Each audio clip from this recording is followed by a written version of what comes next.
Hello दोस्तों, कैसे हो आप सब लोग। मैं आशा करती हूँ कि आप सब लोग अच्छे होंगे और अपनी पढ़ाई अच्छे से कर रहे होंगे। आज मैं आप लोगों को जयशंकर प्रसाद के बारे में पढ़ाऊंगी। जयशंकर प्रसाद जो यूनिट 5 में है, वैसे जयशंकर प्रसाद की कहानियाँ भी है और नाटक में भी है जयशंकर प्रसाद। तो मैं आज कविता यूनिट से पढ़ा रही हूँ।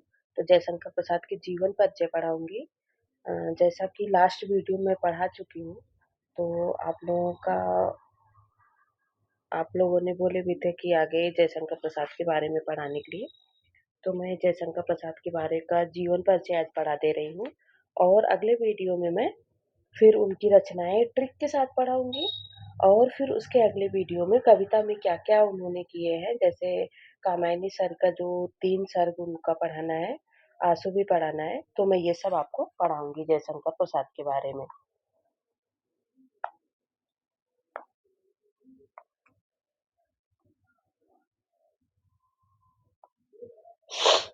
जयशंकर प्रसाद का जीवन वृत्ति, उनके जीवन के बारे में हम सबसे पहले जान लेते हैं।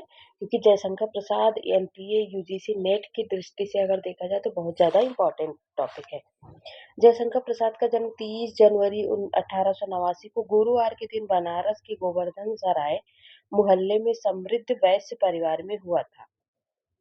प्रसाद जी के पूर्वज मूलतः कान में कुब्ज थे, कन्नौज में रहते थे। बाद में गाजीपुर जिले के सैदपुर कस्बे में आकर रहने लगे। इनके पूर्वज चीनी के बहुत बड़े व्यापारी थे।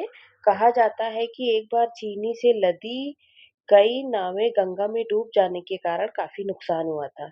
ये तो उतना इम्पोर्टेंट नहीं है, ये पहली वाली लाइन ज्यादा इम्पोर्टेंट है।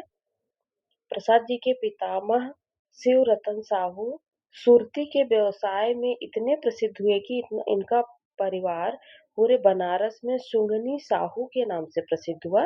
ये लाइन भी इम्पोर्टेंट है परीक्षा की दृष्टि से।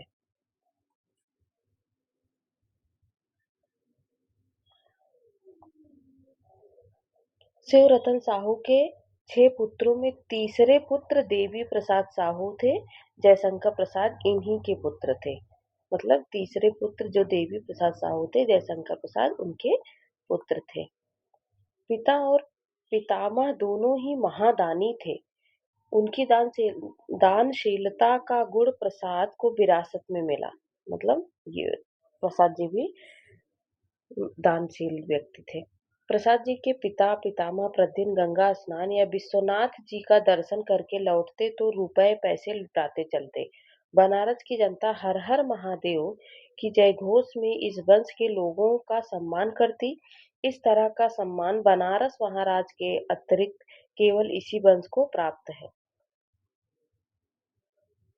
जयशंकर प्रसाद का पूरा परिवार शिव शिवोपासक था, मतलब शिव जी की पूजा करते थे। ये भी परीक्षा की दृष्टि से इम्पोर्टेंट है।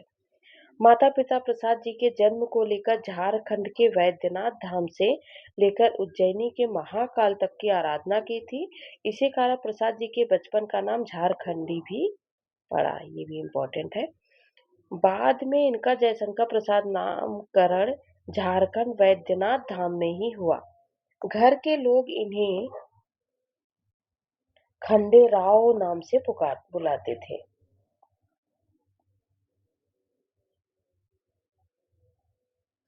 प्रसाद जी की प्रारंभिक शिक्षा घर पर हुई।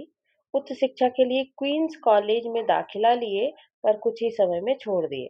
प्रसाद जी के संस्कृत शिक्षक दीनबंधु ब्रह्मचारी थे। ऐसे भी क्वेश्चन बन सकते हैं और बने भी हैं। प्रसाद जी संस्कृत के अलावा अंग्रेजी, हिंदी, उर्दू, फारसी आदि भाषाओं के भी अच्छे जानकार थे। अमरकंटक यात्रा से लौटने के बाद इनके पिता की मृत्यु हो गई। माना जाता है कि 3-4 वर्ष बाद माता जी भी गुजर गई। परिवार को लेकर प्रसाद के जीवन में काफी ट्रेजेडी हुई। 12 वर्ष की उम्र में पिता, 15 वर्ष की उम्र में माता और 17 वर्ष की उम्र में बड़े भाई शंभू रत्न का देहावसान हो गया। तो इसलिए वो पूरी तरह से टूट गए, यानी पूरा परिवार ही उनका खत्म हो गया।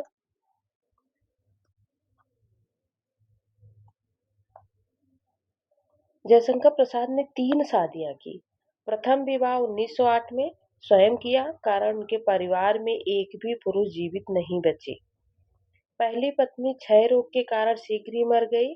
दूसरी शादी 1916 में हुई, किंतु दूसरी पत्नी भी पहली पत्नी के कपड़े आदि के संसर्ग से क्षय रोग से ग्रसित होकर स्वर्गवासी हो गई।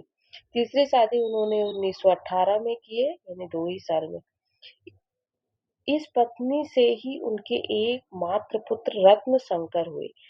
जयशंकर प्रसाद मात्र 9 वर्ष की अवस्था में ही अपने बचपन के गुरु मोहिनी लाल गुप्त, जिनका नाम रसमय सिद्ध था, को ब्रज भाषा में सवैया लिखकर दिखाए थे। इसमें प्रसाद ने अपना नाम कलाधर लिखा है, ये भी ध्यान में रखना इम्पोर्टेंट है। प्रसाद जी ने अपनी रचनाओं की शुरुआत पहले ब्रज भाषा से की, बाद में खड़ी बोली के प्रति समर्पित हो गए।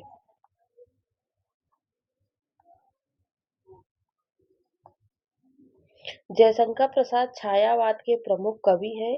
इन्हें छायावाद का ब्रह्मा कहा जाता है।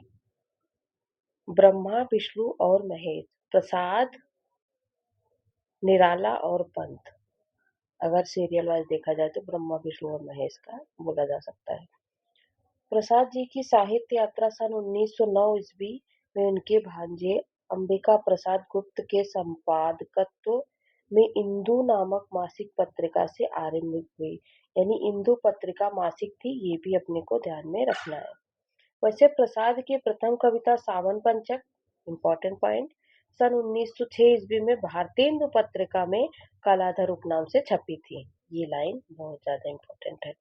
जयशंकर प्रसाद की प्रथम छायावादी रचना प्रथम प्रभात सन 1918 ईस्वी में प्रकाशित हुई, जो झरना काव्य संग्रह में संकलित है। ये भी हमारे लिए इम्पोर्टेंट है।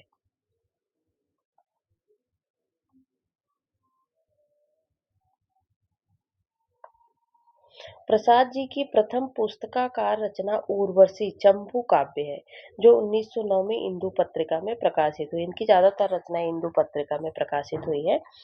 प्रसाद जी का करुणालय नाटक हिंदी का प्रथम गीत नाट्य माना जाता है। खड़ी बोली में जयशंकर प्रसाद का प्रथम काव्य संग्रह कानन कुसुम है। सन 1904 ईस्वी में इंदु में प्रकाशित खोलो द्वार उनकी प्रथम छायावादी कविता है। ये जो अंडरलाइन हुआ है उसको आप अच्छे से देख लीजिएगा, वो इम्पोर्टेंट पॉइंट है। प्रसाद जी की रचना झरना से छायावाद का वास्तविक आरंभ माना जाता है। इसीलिए नंद दुलारे वाजपेयी ने झरना को छायावाद की प्रथम प्रयोगशाला कहा है। किसने कहा? नंद दुलारे वाजपेयी ने।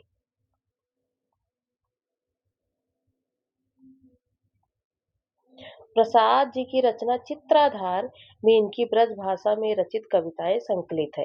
प्रसाद जी ने प्रेम प्रतीक की रचना पहले ब्रज भाषा में सन 1909 में किया, बाद में इसकी खड़ी बोली में अनुवाद 1914 ईस्वी में किए। इलाचंद्र जोशी और गढ़पर चंद्रगुप्त ने प्रसाद को छायावाद का प्रवर्तक माना है। ये सारी बातें अपने को ध्यान में रखनी है। रचनाएं हम अगले दिन करेंगे, कल के टॉपिक में हम रचनाएं करेंगे। और इसमें से अगर कुछ भी आपको ऐसा लगे कि इम्पोर्टेंट है, इम्पोर्टेंट तो है, एग्जाम में आई हुई चीजें हैं, इसीलिए मैंने इसको रखी हूँ यहाँ पे, ताकि ज्यादा समय खराब ना करते हुए आपका मेन मेन पॉइंट की तरफ देखा जाए जो एग्जाम की दृष्टि से इम्पोर्टेंट है। अगर आपको ऐसा लग रहा है तो आप अपने नोट्स में कुछ चीजों को लिख सकते हैं। और फिर अगर पसंद आया होगा तो लाइक शेयर और सब्सक्राइब करिएगा। धन्यवाद।